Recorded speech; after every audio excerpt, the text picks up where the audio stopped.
Reto número 1. Transporte de cantidad de movimiento. Viscosímetro de caída libre. Grupo O1. Asignatura Fenómenos de transporte 1. El viscosímetro de caída libre emplea una técnica muy simple, aunque no muy exacta en comparación de otros instrumentos. Para una mejor comprensión de este experimento tendremos en cuenta los siguientes conceptos claves, principalmente los tipos de fluido, newtoniano o no newtoniano.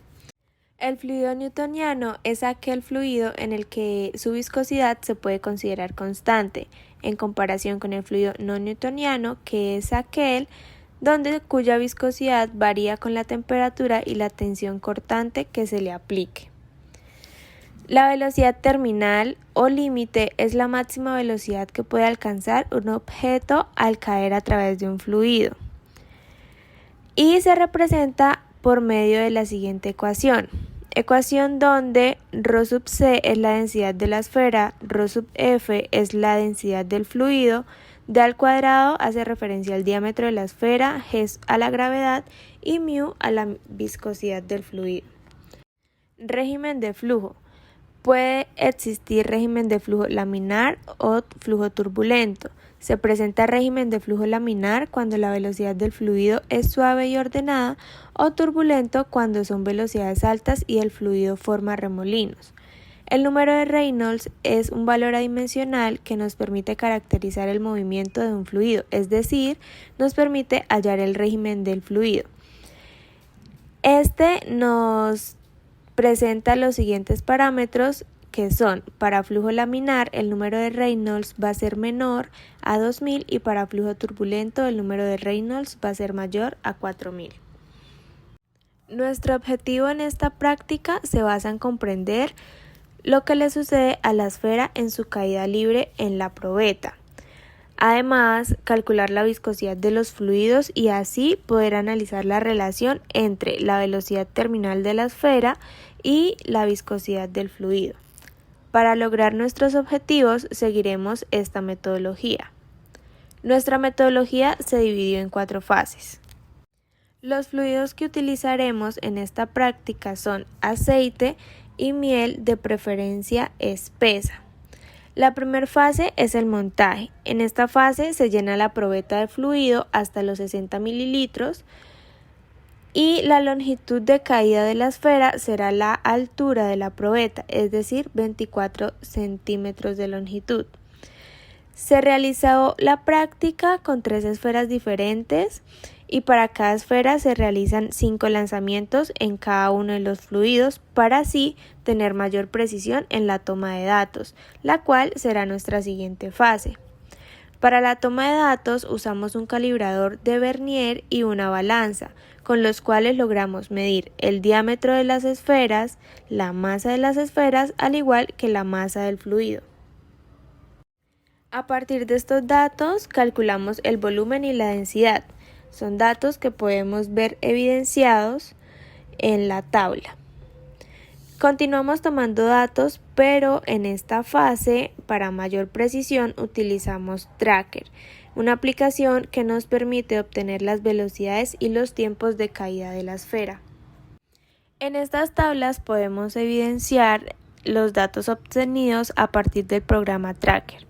Observamos que para el fluido aceite los tiempos promedio de cada esfera son bastante menores en relación con los tiempos promedio en la miel espesa, y en la tabla de la velocidad promedio observamos que para las 3 esferas en el fluido aceite la velocidad promedio es mayor a la velocidad que tenía la esfera en el fluido de miel espesa. Y nuestra cuarta fase consta de calcular las velocidades terminales, la viscosidad, los números de Reynolds y los porcentajes de error para proceder a hacer el respectivo análisis de la práctica.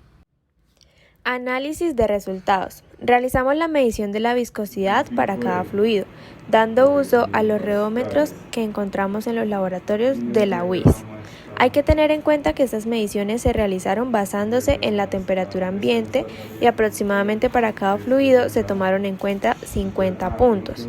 Automáticamente el reómetro sintetiza los datos y entrega una serie de valores, los cuales son número de punto, tasa de corte, esfuerzo de corte, viscosidad y torque. Utilizando los datos anteriores se grafica el esfuerzo de corte en función de la tasa de corte y de allí podemos determinar qué tipo de fluido sería de acuerdo con la teoría vista en clase. Obtenidas las gráficas y teniendo en cuenta que tanto para la miel como para el aceite el ajuste lineal es muy adecuado, se determina que los dos fluidos se comportan como fluidos newtonianos, porque su comportamiento es similar a una recta cuya pendiente es la viscosidad del fluido. En este caso, la viscosidad es independiente de la tasa de corte y estos valores se consideran como teóricos y son el punto de referencia en el experimento.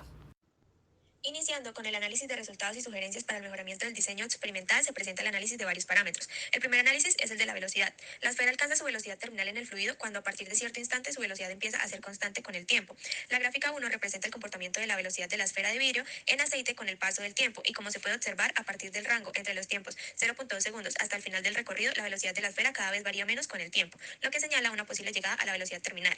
En la gráfica 2 se representa la velocidad de la esfera de vidrio en la miel y se observa que a partir de los tiempos 10 segundos empieza a haber velocidades muy similares, demostrando que llegó a la velocidad terminal. Además, se observa la velocidad límite es independiente de la velocidad inicial.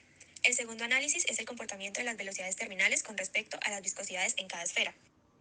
Como nos muestran los resultados de la tabla 1, la viscosidad experimental en relación con la teórica presenta menor error para la miel, entre 5% y 1495%.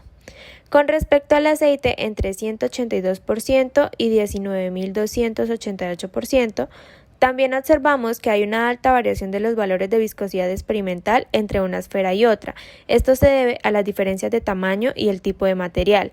Por ende, hay un cambio en la densidad, la cual es un factor que afecta la viscosidad. El tercer análisis es la consideración del tipo de flujo. Analizando el sistema, se estima que el flujo es laminar y número de Reynolds menores a 0.1, basados en el diámetro de la esfera, para poder utilizar correctamente la ley de Stokes. En la tabla 2 se muestra el número de Reynolds calculado con el diámetro de las esferas y el diámetro de la probeta. De acuerdo con los valores, la consideración hecha para Reynolds menor que 0.1 solo se cumple para las tres esferas en miel, por lo tanto para el aceite el haber considerado mal el tipo de flujo o su intervalo aporta gran diferencia entre viscosidades experimentales y teóricas. Cabe aclarar que sí es flujo laminar para todos los casos, ya que esto está sustentado en la literatura que afirma que el flujo en una tubería circular es laminar para Reynolds menores o iguales a 2300. Por lo tanto, la verdadera consideración debería ser que en el experimento el aceite maneja un flujo menos laminar que la miel, puesto que tiene una viscosidad 0.0453 pascales por segundo y un Reynolds mayor a 0.1, lo que no hace posible utilizar la ley de Stokes. Otra característica es considerar los fluidos newtonianos, pero observando las gráficas de las viscosidades teóricas no es completamente verdadero, puesto que el modelo lineal de un fluido newtoniano no se ajusta 100% a los datos teóricos, ya que en el valor de R al cuadrado de las gráficas que representa la precisión entre un modelo lineal y los valores del laboratorio es de 0,9997 para el aceite y 0,9964 para la miel. Por lo tanto, se sugiere utilizar otros modelos para las viscosidades teóricas de tal forma que se afirme completamente el tipo de fluido. Por último, en relación con el diseño experimental, el error pudo generarse por utilizar una corta distancia para la caída libre de las esferas en los fluidos. Esto a causa de que al ser tan corta la distancia, pudo no haberse alcanzado la velocidad terminal. Se recomienda cambiar a una probeta de mayor longitud y aumentar el volumen de la miel y el aceite para tener mayor número de datos de velocidad y confirmar la velocidad terminal para ambos fluidos. Para el aceite es necesario aplicar otro modelo para hallar la viscosidad, pues el número de Reynolds para este fluido, aunque es laminar, no entra en el rango de la ley de Stokes. Según la teoría del movimiento de las partículas a través de un fluido, la fuerza resultante sobre el cuerpo debe ser igual a la aceleración, obteniendo la ecuación 1, donde F sub g es la fuerza de gravitación, F sub b es la fuerza de flotación y F sub d es la fuerza de arrastre.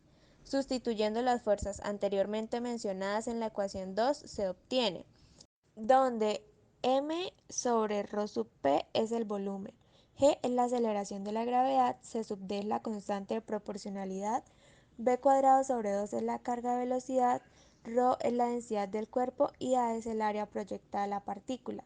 De la ecuación 2 podemos despejar la velocidad terminal si la derivada con respecto al tiempo es igual a cero, cuando la velocidad se vuelve constante, teniendo en cuenta que la partícula es esférica y bajo las nuevas condiciones se obtiene la ecuación 3.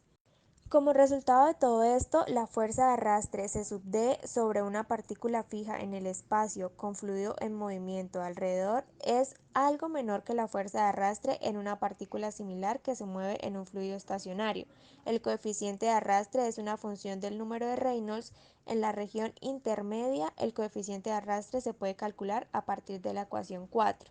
Con la ecuación 3 y 4 podemos crear una conexión para hallar la viscosidad. Solo será reemplazada ya que la velocidad terminal, las densidades y los diámetros fueron calculados anteriormente. En esta región la ecuación 3 se transforma en la ecuación 5. Para el cálculo de la viscosidad de la ecuación 6 se utiliza un solver con el fin de no despejar de la ecuación. Los resultados se muestran en la tabla 3. Finalmente, se calcula el promedio de las viscosidades obtenidas para cada esfera y se obtiene que el valor de la viscosidad experimental del aceite es de 2,2989 kilogramos sobre metro por segundo y el error experimental es de 50,72%. Podemos concluir que la velocidad terminal se alcanza al percibir una velocidad constante en el tiempo y en cuanto a hallar su valor depende del tipo de fluido y el régimen de flujo que maneje para elegir las ecuaciones adecuadas.